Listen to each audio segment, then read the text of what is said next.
Bienvenida a este primer título de la colección La dietética del cerebro, dedicado a los alimentos de la memoria.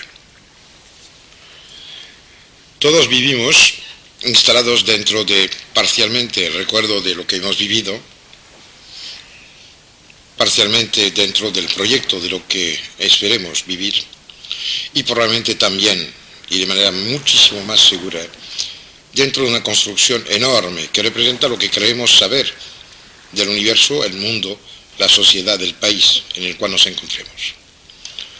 El cimiento común a todos esos aspectos es finalmente la memoria, con dos de sus fundamentales capacidades, que son la de poder imaginar un universo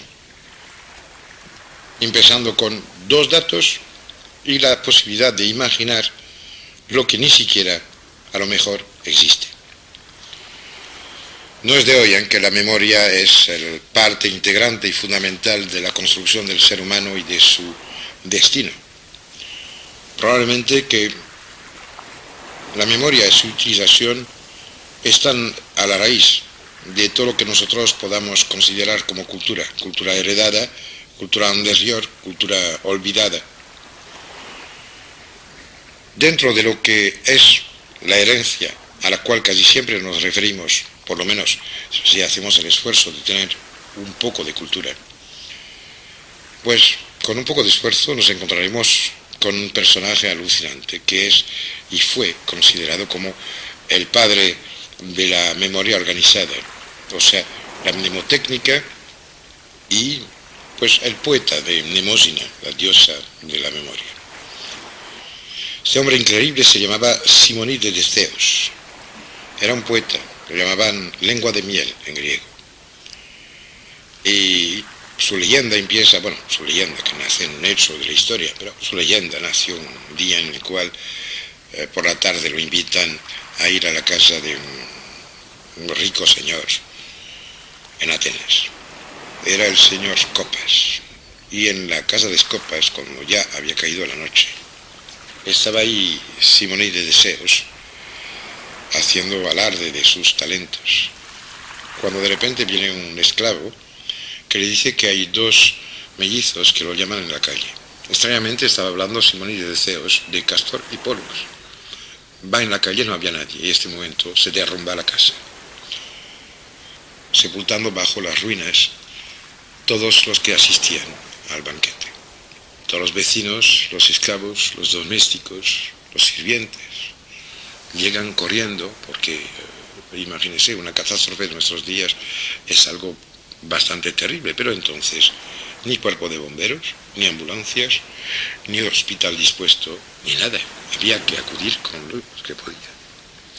Y el momento en el cual llega toda esta gente, Simónides de Ceos dice: no mueven por favor los cuerpos, son todos muertos, pero yo me acuerdo exactamente a dónde estaba cada uno de ellos. Había más de 200 invitados. Y también me acuerdo exactamente de dónde estaban cada cubierto, cada plato de oro que estaba en este casal. ¿Qué hacía Simónides de Ceos? Pues mira, es muy sencillo. Muy sencillo, es relativo.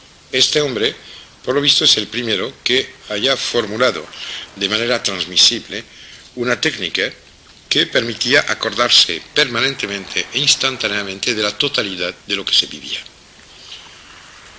Experimentos recientes han podido demostrar de que todos disponemos de esto, pero que la mayoría de veces este fantástico contenido se queda relegado y aislado dentro de una parte, una franja de nuestro inconsciente, al igual que cosas no gratas como llega un invitado se esconden bajo una alfombra, bajo la mesa o detrás de una puerta.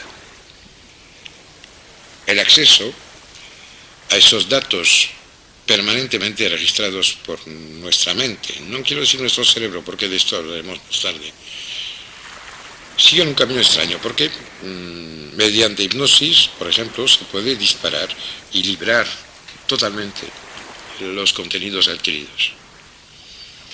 La cosa es que me parece un poco más inteligente disponer cuando y cómo se quiera de todo lo que asimilamos. Imagínese que a veces han leído 4 veces, sino 10, el mismo libro, sino la misma página, y que aún ahora no se acuerdan de lo que habían leído. ¿Qué han hecho con esto? Pues han cargado 10 sitios diferentes de su memoria con la misma cosa. Bastaba con uno. Me doy bien cuenta de que les estoy hablando de paraíso y que tienen todo el derecho de pensar que estoy contando fantasmadas. No estoy esperando transformar a cada uno de los que van a escuchar este trabajo mío en una especie de Hércules de la mente.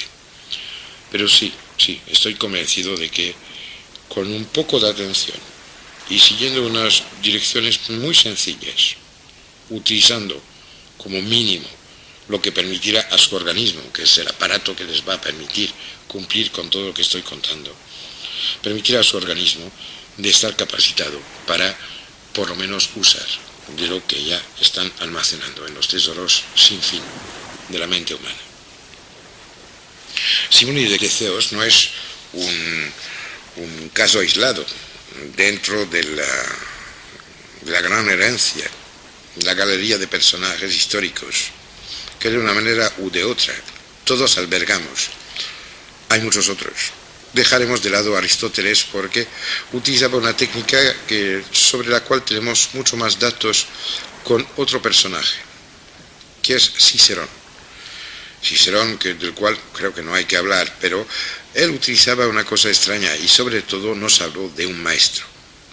Cicerón era el alumno, en lo que toca a la tecnología de la memoria, de un hombre llamado Metrodoro de Sepsis. Un hombre que inventó, por lo visto, era concejal de los reyes, era uno de esos hombres polivalentes que en el mundo antiguo, que alrededor del Mediterráneo,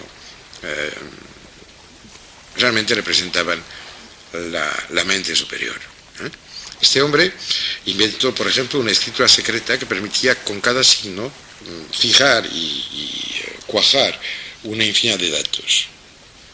Lo interesante es que no solo Cicerón siguió sus enseñanzas, las utilizó, sino que encima utilizaba algo que ahora podríamos llamar casi un post-it mental, o sea, esas cositas amarillas, ¿sabes?, que se pegan y se despegan, en la cual ponen cualquier idiotez que uno va a olvidar para que no la olvide y que los demás lo sepan, ¿no? Y Cicerón era capaz, por ejemplo, de tomar permanentemente notas de lo que estaba diciendo y de los comentarios eventuales que tendría que hacer, de lo que le venía a la mente. Y en vez de hacer su discurso más pesado con esos comentarios, lo que todos hacemos habitualmente, pues los apuntaba en su cuadernito mental para usarlas en otro momento y reponerlas en orden para no perder el hilo conceptual de lo que estaba diciendo. Un poco más tarde aparece un libro del cual desconocemos el autor, pero que fue el libro que ha alimentado durante muchos siglos las horas que todos los cultos, los intelectuales, bueno, también los místicos, han utilizado y dedicado a mejorar y cuidar este gigantesco instrumento que es el cerebro humano, aunque en esos entonces, acuérdense siempre, de que el alma no se ponía ni en el corazón ni en el cerebro, sino en el hígado. Detalle. El libro del cual estoy hablando es el Ad Herennium. El Ad Herennium es un libro que explica el cómo construir y modificar día a día, añadiendo habitaciones, unas especies de palacios mentales, llenos de habitaciones y pasadizos, patios, torres, salas, subterráneos, jardines, y en los cuales se disponen muebles, sillones, armarios, estanterías, decoraciones, cuadros, espejos, plantas. La gente, estos personajes increíbles de los cuales estoy hablando, solían recorrer esos palacios interiores cada día por lo menos una vez, para no perder nunca la conciencia perfecta, no solo de su desarrollo en el espacio, sino de la ubicación exacta de cada cosa que había dentro de ellos. En ese momento, cuando venía un dato nuevo, lo cogían y lo ponían, igual que usted compra un libro, lo pone en una estantería, igual no lo lee en el acto, pero si alguien le pregunta algo, puede ir a la estantería, coger el libro, abrirlo y leer la página. Después lo cierra y lo vuelve a poner. Pues ellos procedían exactamente igual. Pienso que tenéis todos los derechos de dudar frente a este concepto increíble de los palacios mentales de la memoria, esas construcciones alucinantes en las cuales miles y miles de genios han paseado durante 2 milenios. Pero tenemos testimonios incluso más recientes. Imagínense que hace muy poco, en el siglo XVI, Matteo Ricci, que era un misionero católico mandado en China, se encontró un día en Nanchang con una cantidad alucinante de intelectuales chinos, mandarinos y letrados, que claro, ellos, que eran herederos de una civilización multimilenaria sin rotura de continuidad, frente a este extranjero que olía a queso, que es lo que siempre dicen por ahí, que olemos muy mal y a la muerte, vestido de negro, frente al aparato y al esplendor de los vestidos de la corte imperial, pues era muy difícil convencerlos. Con lo cual, Matteo Ricci no encuentro ninguna otra cosa que utilizar su palacio mental, que a la par que casi todos los amigos que tenía en este sitio peculiar de conciencia, conocimiento y cultura que era el suyo, hacían. Con lo cual pidió a los casi 200 letrados chinos que estaban presentes este famoso día en Nanchang, de dibujarle cada uno un ideograma y explicarle de qué iba. Y cada ideograma lo cogía y lo ponía en un sitio de su palacio interior. Cuando el último de los letrados hubo hablado y dibujado su ideograma, él cogió un pincel con esta tinta especial de sepia que se utilizaba, pidió un montón de hojas de papel de arroz, dibujó en el orden los casi 200 ideogramas, sin fallar ninguno, dio la explicación de cada uno, con la voz y las palabras de quien se lo había explicado, y delante de la sorpresa de los letrados presentes, sin dejarles el tiempo de respirar, volvió a hacer la demostración, pero al revés. De estos tiempos data la implantación de las primeras misiones católicas en China. No es por católico que era genial Matteo Ricci, sino por ser Matteo Ricci, nada más. Muchísimas veces las ilusiones que albergamos en cuanto a lo que se puede encontrar dentro de esta especie de cueva de los tesoros que es nuestra mente, parece mucho a lo que decía, por ejemplo, el poeta inglés Wordsworth, que decía que seguimos las huellas de las nubes de la gloria. Es cierto, creo personalmente y con toda mi fuerza que poseemos la memoria innata de realidades que están mucho más allá de nuestro mundo, pero el único problema que hay es que estamos bloqueados, porque si no olvidábamos estaríamos obligados a ser honestos. Y coja esta paréntesis como un guiño de ojo. De todas maneras, creo que es oportuno, antes de pasar a otros temas más intensos aún, de comentarle la última anécdota, porque tiene que ver con la primera estructura de la cual derivan todos los famosos palacios interiores. El maestro de Cicerón, Metrodoro de Sepsis, cuando muy joven, hablo de cuando tenía 13 o 14 años, elaboró su primer sistema, y para este utilizaba los 360 grados del círculo del zodiaco como punto de referencia. O sea, su primer palacio tenía solo 360 habitaciones. Y dentro de él, de este círculo, las relaciones entre las habitaciones se hacían en triángulos y cuadrángulos. O sea, cuadrados y triángulos. Claro, refiriéndose directamente a lo que mucho más tarde daría nacimiento a la astrología tal como la conocemos. Lo que es interesante en este pequeño punto anecdótico de la historia de la memoria es que es muy probable que Metrodoro de Sepsis fuera el iniciador desconocido de Ramon Llull, porque Ramon Llull al final en su Ars Magna reflejó no el palacio secreto de Metrodoro, sino una forma un poco liofilizada, sencilla, bajo forma de los famosos triángulos y cuadrados que permiten entender la relación entre los conceptos, que es el sujeto y tema magno de su obra fundamental. Ahora creo que es importante empezar a hablar de lo que casi siempre se olvida. O sea, confundimos casi siempre lo que somos con quiénes somos. Y ahí hay que apuntar una cosa, que solo me compromete a mí, que es que no estoy convencido en absoluto que haya identidad entre el quiénes somos y el cómo estamos. O sea, que este cuerpo me alberga, pero yo no soy este cuerpo, yo soy solo su habitante momentáneo. El cerebro, que usamos 24 horas al día a lo largo de toda nuestra vida, representa apenas un 2% del peso corporal. Y a pesar de esto, imagínense que su cerebro consume un 20 a 30% del oxígeno que llega a su organismo y que al final es la clave de su vida. Este aspecto, que es el primero que vamos a tocar, es algo fundamental, porque imagínense bien que la hipoxia, o sea, la disminución de la cantidad de oxígeno disponible, utilizable por el organismo, conocida como hipoxia, tiene una sintomatología que creo y me temo tiene algo que ver con cada uno de nosotros. O sea, angustias sin nombre, falta de energía, disminución y pérdida a veces de la mismísima gana de vivir, desaparición de las ilusiones, sentimiento de que el cuerpo no puede cumplir con lo que los sueños dibujan como ganas,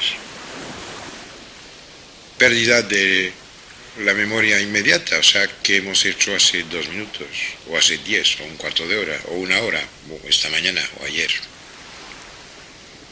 Este proceso tan habitual y corriente que consiste en apuntar en un papel algo muy importante que hay que hacer y olvidar a dónde uno ha puesto el papel. Todas esas cosas y muchas otras tienen que ver con un proceso al cual no escaparemos ninguno de nosotros, lo siento amigos.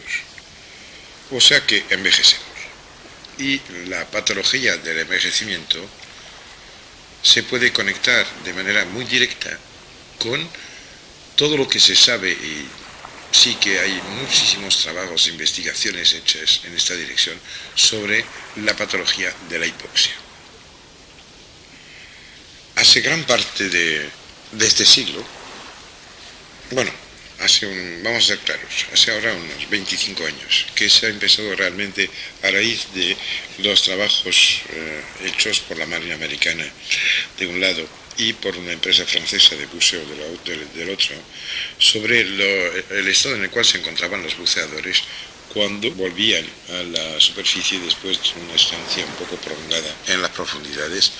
Se empezó a medir de manera un poco formal todo el proceso que corresponde a la disminución del oxígeno consumido, utilizado y es lo más interesante de este tema, el oxígeno disponible.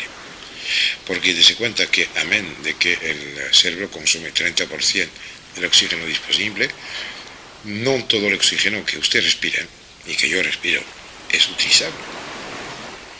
Para que se pueda utilizar el oxígeno que entra, hace falta que esté conectado mediante enzimas y que esté puesto bajo forma de iones. Quiero decir que se altera su carga eléctrica de tal manera que se pueda conectar con otras sustancias. Tenemos una investigación muy bien hecha en este campo, que es la que hizo el doctor Edwin Boyle, que es un director de investigaciones del Miami Health Institute. Y este hombre pues se dedicó durante varios años a medir y observar este tipo de problemas. Y llegó a demostrar que se puede remediar a la pérdida de memoria en personas afectadas, por ejemplo, de senilidad precoz o de senilidad debida a aterosclerosis, mediante la reoxigenación de las células que estaban en estado de asfixia. El doctor Edwin Boyle, para conseguir este resultado, utiliza unas cámaras especiales en las cuales se suministra oxígeno puro a 3 veces la presión atmosférica habitual y obtiene resultados excelentes. Y excelente es una palabra pobre en este caso, porque conozco casos concretos tratados por él, en prácticamente todos los casos de arteriosclerosis acompañada de una pérdida marcada y conocible de el contenido de la memoria o la capacidad de adecuarse a las informaciones que tenemos que gestionar para poder sobrevivir en medio del universo bajo el peligro y la amenaza, si no lo hacemos, de transformarnos en legumbres inconscientes. En tiempos casi iguales, en Japón, hubo otro científico que prestó una atención muy fuerte a este tipo de problema. Todo esto deriva de un hecho que al final es reciente y un poco más social que científico, que tiene que ver con el hecho de que cómo decidir oficialmente que alguien está muerto.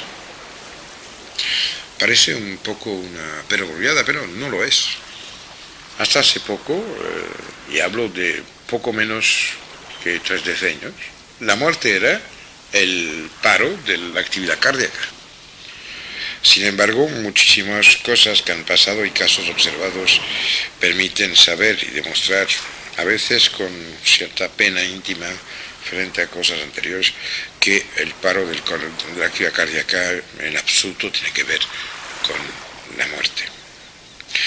Desde hace un tiempo se considera de manera oficial que la muerte de la persona es la muerte del cerebro, quiero decir, la muerte de este órgano encerrado dentro de una caja de huesos que no tiene posibilidad de expansión ninguna y que es a lo mejor y probablemente el receptor de otra cosa, siendo esta otra cosa la esencia de nosotros mismos.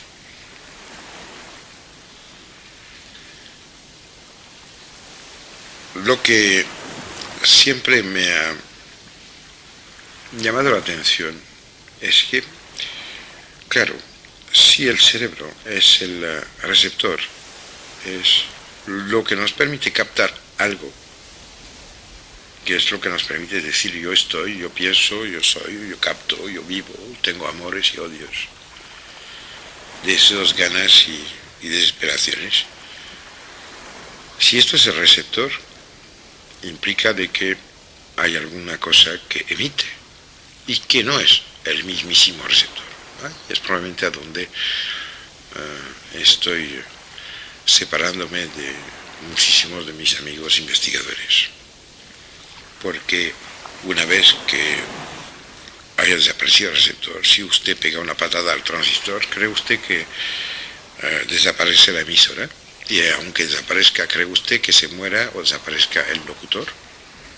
Y si el locutor está hablando de algo, ¿cree usted que el algo del cual estaba hablando el locutor dentro de la emisora que captaba el receptor que usted ha destruido también desaparece? No me lo creo. Es una postura filosófica, pero al mismo tiempo es algo un poco más demostrable. Dese cuenta de que hay un científico llamado Sir John Eccles, que fue nada menos que premio Nobel de Bioquímica en los años 60, que ha llegado últimamente a demostrar que existía en una zona del cerebro llamada área psicomotora secundaria una actividad eléctrica medible anterior al proceso de ideación. Quiere decir que la emisión, siguiendo la imagen que había escogido hace un momento, existe antes de que el receptor se ponga en marcha. Ahí yo salto un paso, porque digo, claro, y también sigue emitiendo a pesar de que no esté encendido el receptor. Todo esto va dirigido a una cosa muy tonta, que de momento a donde nos encontramos todos, quiero decir los ciudadanos de a pie, en general, es en un sitio en el cual de momento no tenemos acceso a la emisora, aunque existe, se lo juro, existe. Pero sí podemos hacer algo bastante espectacular, y es cuidar el receptor. Volviendo a hablar del germanio, imagínense que el oxígeno es una especie de animal muy voraz, ¿no?, que quiere quemar todo lo que se le acerca, o robárselo, como un niño loco que quiere bailar con todas las niñas de la discoteca. Sin embargo, hay unos machotes ahí dentro un poco más gordos que no tienen ganas de bailar con todas, pero es que sí, pueden pararle los pies de vez en cuando y decir, oye, cuídate, conserva tus energías, utilizar otra cosa. No cojan esto como una broma, porque no lo es. El germanio es precisamente uno de estos guardiaespaldas. Y antes de cerrar esto, espero de que mantengan en su mente un solo dato.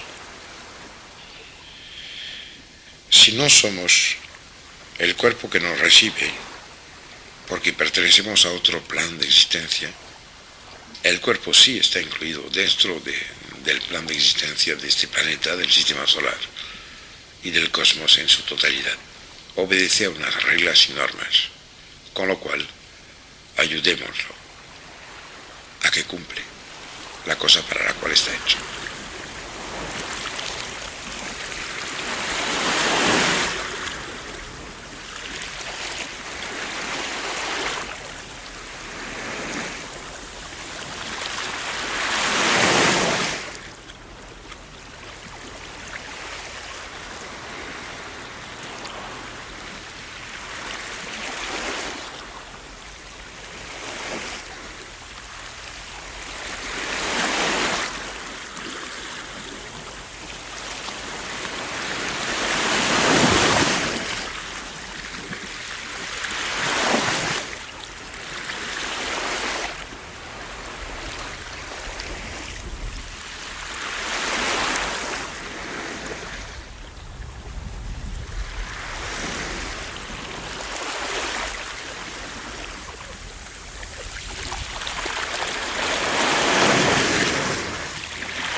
Estaba hablando del germanio. Hay que ser consciente que, como lo he contado hace un momento, un 20 a 30% del oxígeno que aspiramos y utilizamos para vivir, el secreto de nuestra presencia en este planeta azul, pues apenas, ¿cómo explicárselo? De cada metro cúbico de oxígeno que idealmente podríamos tragar, que esto representa mucha respiración, solo un 20% vamos a poder utilizar. Y de este 20%, el 20% o el 30% a su vez lo va a utilizar el cerebro. Lo cual quiere decir que podríamos prescindir de prácticamente todo. Cada uno de nosotros conoce a alguien que no tiene una pierna, un brazo. Dentro de poco conocerán gente que le han cambiado el hígado, que tengan una prótesis de corazón o de lo que sea. Y siguen viviendo porque, vuelvo a decirlo, la muerte es la del cerebro. Y este cerebro, el único órgano que no puede crecer, está encerrado dentro de una caja. Come la tercera parte, utiliza la tercera parte del alimento energético que permite que la vida existe, el oxígeno. Estamos hablando del oxígeno y del germanio. Para que el oxígeno que absorbemos sea eficaz, es necesario que esté parcialmente, por lo menos, utilizado bajo forma de iones activados por enzimas. Gracias al germanio, el oxígeno está modificado de tal manera que puede ser asimilado inmediatamente, haciendo que el cerebro disponga en el acto de una nueva reserva energética. Frente a esto hay una cantidad alucinante de gente que ha investigado y investiga aún hoy día. Al inicio de toda esta historia está el profesor Asai, un japonés, que ha conseguido hacer unas cosas absolutamente increíbles. Creo que está bien de empezar por lo que este hombre ha conseguido.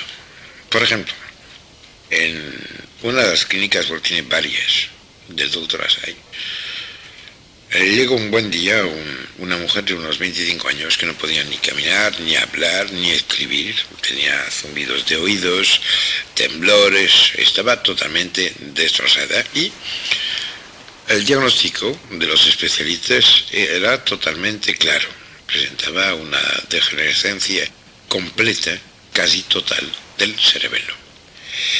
El pronóstico, como siempre en esos casos, era: no hay salida, es incurable, no hay manera de salir de esto.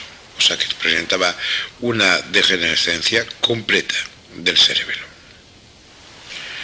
Pues bien, el doctor Asai le empezó a aplicar, ya que el caso estaba perdido, el primer preparado que tenía del sesquioxido 1,3,2 de germanio, o sea, la forma orgánica del germanio, que es muy peculiar. Y cosa fantástica, al cabo de un mes, esta señora, que era poco menos que un legumbre, hablaba de nuevo, hablaba otra vez.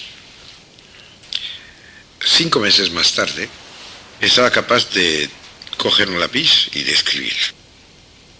Poco menos de un año más tarde, caminaba.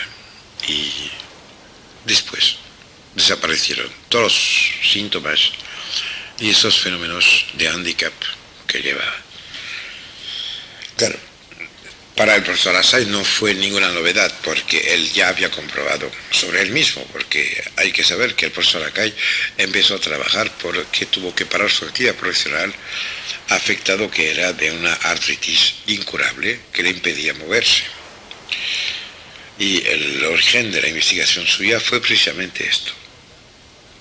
Claro está que desde ya muchos años el profesor Asai vuelve a correr como un conejo, un perro joven, un cabri, y que ya no hay ni rasgos de sus problemas anteriores. Ahora es el momento de hablar y hacer un inciso sobre lo que son las enfermedades, que si escuchan bien la palabra, enfer, por debajo, inferior.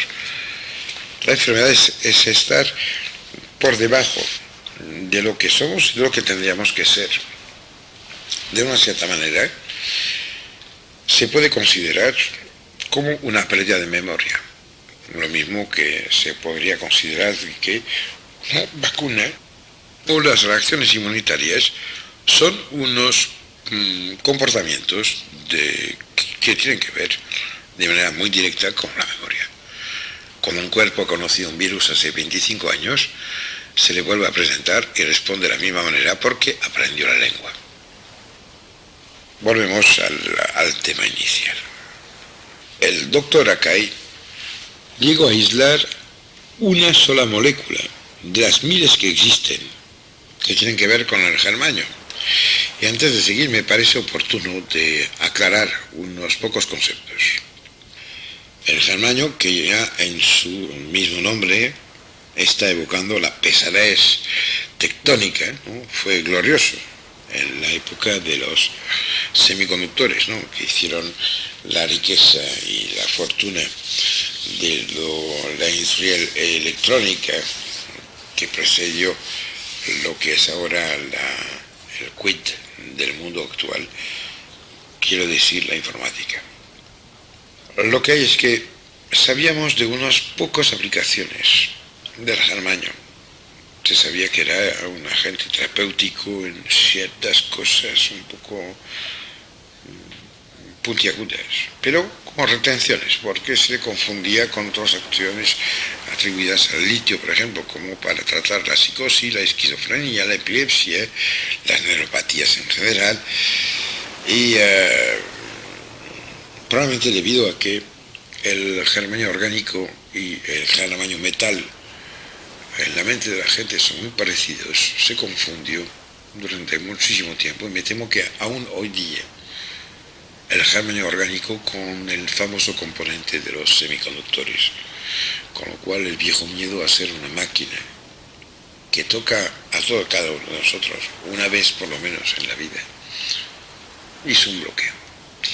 Lo que es cierto es que el germanio actualmente es porque no crea que estoy solo hablando de esto, tranquilícese, los productos que voy a indicar son muchos, muy varios y prácticamente infinitos. Pero el germanio es disponible y vale la pena de fijarse en lo que con él se puede hacer. Ojo, uno de los motivos por los cuales he empezado a grabar esta colección es por un cabreo fantástico, genial, enorme que he tenido. Ya si me conocen sabéis que tengo el cabreo fácil y los gritos muy amables, pero realmente me llegaron a los inicios de la llegada del germanio en España un montón de productos y ninguno, esto es el terrible, ninguno era el que tenía que ver con las investigaciones auténticas del doctor Akai. Hay que bien saber que el germanio solo se puede utilizar en su forma orgánica, o sea, el sesquioxido de germanio 132. Y bueno, ahí voy a hacer una cosa que no hay que hacer, pero bueno, es que en España está únicamente distribuido por Dietisa. Ya me pegarán por eso, pero la honestidad me obliga. Ahora también hay que decir que lo podéis encontrar sin comprar nada y de forma natural en el ajo, el berro, la cebada, el ginseng, la angélica. Quiero decir, la angélica, no las semillas que se venden a los idiotas, no. Hablo de la angélica, la planta, la cosa viva, la raíz y la planta. Y también en una cosa que está llegando a nuestro país últimamente, que es una seta que nos viene del oriente y que está conocida con su nombre original de reishi. No la compren nunca bajo forma de cosas secas, sino que busquen los que les van a dar el micelio que les permita hacer crecer y cosechar en vivo esta seta fantástica que es al final una fuente natural de germanio. Claro, ya me doy cuenta que las investigaciones y el comercio son dos cosas. Pero me parece bastante importante apuntar que los investigadores ya han llegado a saber cuál era la cantidad ideal que se podía dar para obtener resultados concretos. Como curiosidad les diré que de ajo habría que comer unos 400 gramos al día. No me creo que nadie lo aguante, menos su mujer o su marido. De angélica habría que hacer una ensalada realmente muy corta en cada comida.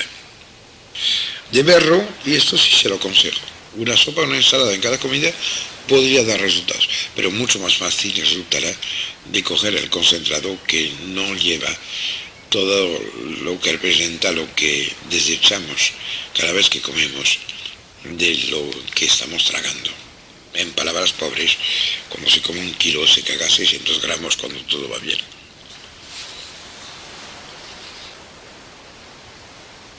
Lo que sí hay que decir, y considere bien que no es ningún empuje para que haya una sobreconsumición de lo que estoy aconsejando. Resulta de que en cuanto al germanio orgánico, el famoso sesquióxido, no existe posibilidad de sobredosificación. El doctor Betty Kramer, por ejemplo, recomienda, y es la doctora que más investigaciones prácticas ha hecho en este campo, recomienda dosis que van de 30 miligramos al día hasta 1 gramo y más, en casos que lo necesiten. Imagínense que en lo que aquí nos interesa, o sea, los efectos sobre la memoria, realmente con menos de 30 miligramos ya tendrán los resultados. Y probablemente que la pequeña disciplina que representa el hecho de tomarse o las cápsulas, dejar el baño disponible, o bien las plantas que contengan en cantidades notables lo necesario, ya tendrán y jugarán un papel fundamental en el equilibrio de su ser emocional, que también juega otro papel dentro de la economía y de la gestión de la memoria. Un detalle, como el germanio al capturar dentro de su organismo una serie de vellones pesados puede hacer aparecer unos cuantos radicales libres. Siempre evidentemente es aconsejable, por este motivo, de tomar al mismo tiempo el equivalente de entre 300 y 400 miligramos de vitamina E al día, sea esto bajo forma de aceite de germen de trigo o bien en cápsulas de estas que se encuentran en farmacia de alfa-tocoferol, que creo que en España se venden bajo forma y bajo el nombre de Auxina E 200. No olvide tampoco que el germanio, según el doctor Mieko Okazawa, combate las intoxicaciones debidas al PVS y las intoxicaciones debidas a la presencia de metales pesados, plomo, cadmio, etc., o en la alimentación o en el agua que consumimos. En la Universidad de Tohoku se ha podido demostrar que la forma orgánica del germanio incrementa muy notablemente el volumen de oxígeno transportado por la hemoglobina, y de hecho de que el germanio incremente las capacidades mentales al mismo tiempo que permite literalmente vaciar con fuego lo que sobra dentro de este edificio que es nuestro organismo. Según el doctor Michael Rosenbaum de Mill Valley, en California, el germanio estimula la vitalidad y la vivacidad de la mente de manera espectacular. Además de su función de estimulación inmunitaria, casi que sea muy eficaz en los casos de agotamiento crónico. Y no solo puede serle útil para de momento intentar reconquistar esta memoria que desde siempre es suya, sino que encima puede ser de una utilidad y de una necesidad fundamental en el caso de que quieran atender a alguien que esté padeciendo de la pérdida no solo de la memoria gigante que nos corresponde, sino de esta memoria minúscula del día al día. Quiero decir que para mí el germanio, tanto en su forma natural de plantas y raíces que lo contengan, sino también en su forma un poco más elaborada de los productos que nos suministren de manera controlada, tendría que ser el alimento fundamental de la tercera edad. Y ojo, muchos viejos tienen documentos de joven. siguiendo la misma onda, me acuerdo todavía, y es una pena, muchísimos años, cuando yo era niño, tanto mi madre como la chacha de casa, una persona fascinante que vivía con nosotros, me decían, a mí y claro, a mis hermanos, que yo soy el mayor de 9 hermanos y hermanas, que para ser inteligente había que comer pescado. En esos entonces, esta época en la cual nos obligaban, cuando llegaba la primavera, a tomarnos durante una semana lo que considerábamos como un castigo divino, una especie de purga infame, que era aceite de hígado de bacalao y otras cosas de mismo tamaño.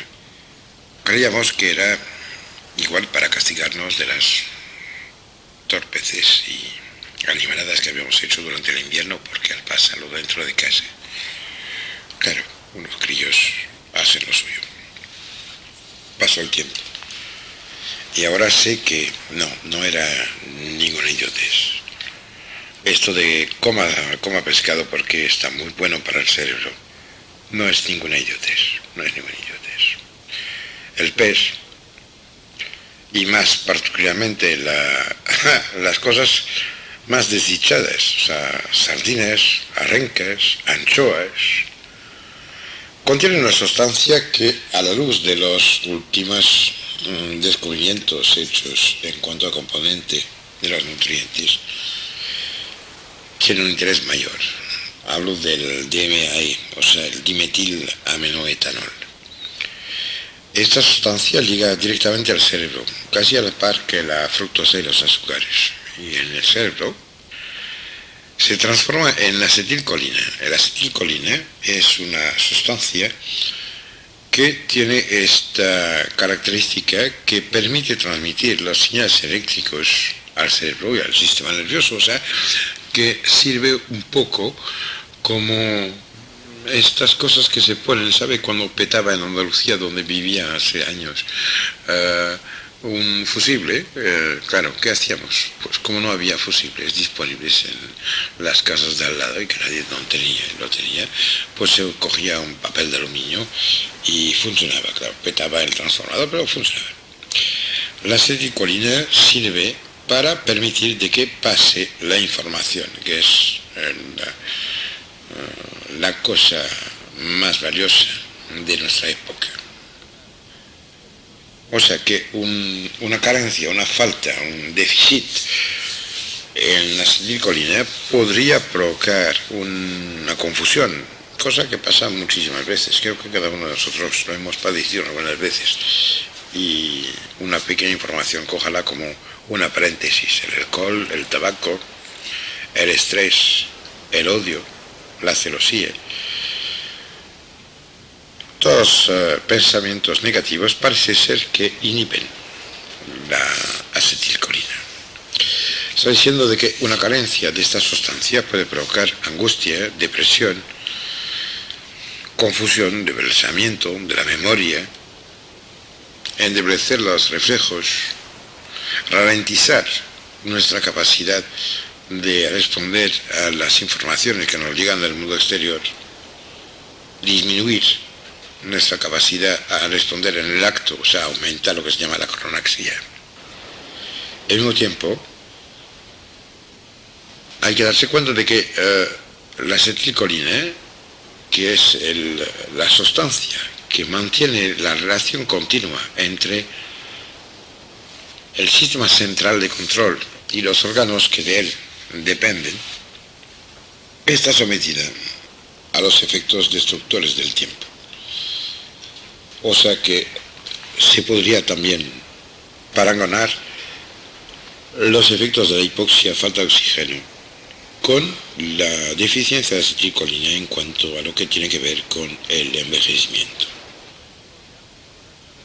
Cosa fantástica, el dimetilaminoetanol, el DMAE, es una sustancia, una molécula prodigiosa, porque permite de restablecer la funcionalidad de la transmisión nerviosa y, por lo tanto, teniendo en cuenta lo que acabo de decir, frenar todos los procesos del envejecimiento.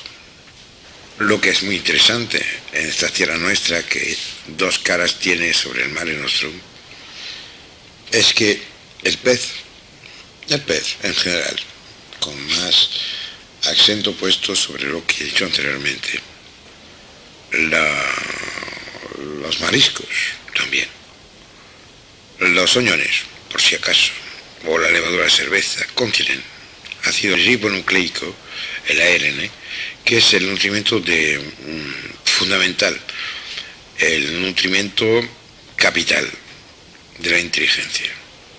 El ARN mejora la memoria, incrementa la experiencia de vida de las células cerebrales y probablemente que previene la senilidad. Es indispensable de todas maneras a la grabación, el registramiento de las informaciones para la memoria, y además de esto pone un pie sobre el freno y permite parar a veces un poco el envejecimiento, incrementando la esperanza de vida, el tiempo que nos queda por delante. El fantástico de eso es que si volvemos a nuestras raíces mediterráneas, imagínese que hace unos 2000 años el negocio mayor de la península ibérica era vender un producto que se llamaba garum. Sí. El garum era, y es aún hoy día, aunque ahora cuesta mucho más caro, un preparado muy especial. Se cogía unos peces que eran parte de lo que se coge frente al Rincón de la Victoria en Málaga. Tenían que ver con las caballas que ustedes pueden encontrar en el mercado. Eran los esconces. Esconces, sé que es una palabra no muy conocida, pero bueno, si conocen los dos peces anteriormente citados podrán entender lo que quiero decir. Se cogían esos pescados y se ponían los pescados enteros, sin limpiar, sin nada, machacándolos dentro de una tinaja de esas gordas. Y una vez que estaba llena, se tapaba y se dejaba no pudrir, sino autodigerirse. Un proceso que se llama autólisis. En el proceso de esta autólisis, esta mezcla extraña del fruto vivo del Mare Nostrum hacía nacer una serie de productos secundarios que ahora sabemos que son unos especie de prodigios de la naturaleza, unas moléculas que tienen hasta 20 átomos de carbonos integrados, y que investigaciones hechas en París, en el Hospital de la Salpêtrière, han permitido saber que podían parar el proceso de envejecimiento de manera latente, el envejecimiento crónico del cual padecemos todos, pero también permitían atender a pacientes gravatarios, movilizando, como nadie creía que era posible, otra vez el sistema inmunitario, que al final es una memoria perfecta del cómo tendríamos que estar. ¿Cómo hay que proceder para poder utilizar esos recursos? Pues de una manera muy sencilla. Todos ustedes están en esta península ibérica que tanta tinta ha hecho correr, y por lo tanto están con la posibilidad de utilizar los recursos de lo que desde siempre es realmente nuestro alimento, la parte que nos toca de la gran madre vital que nos rodea. Si acaso fuera imposible, por lejanía, por comunicación, por cualquier motivo que sea, el poder conseguir pescados de este tipo, existen ahora una serie de sustancias que son como el condensado de los resultados. Claro, perderán el sabor de los peces quemados sobre un fuego de brasa en la playa, o la maravilla de haber abierto una caballa y haberla puesto colgada en la chimenea para que el humo le dé este sabor que desde 1.000.000 de años entusiasma a la humanidad. El garum, del cual estaba hablando hace 2 minutos, fue investigado hace muy poco tiempo y ha dado nacimiento a una serie de productos que son un condensado, una especie de reducción bajo forma de gélulas de lo que hay de todas maneras en lo que bien podría y tendría que ser una alegría del existir. Como no quiero hacer publicidad a nadie, solo mencionaré que existen productos que son extractos de peces autolisados que contienen efectivamente la sustancia esta increíble, el dimetilaminoetanol, que podría considerarse como una de las claves fundamentales de la memoria innata en el mercado.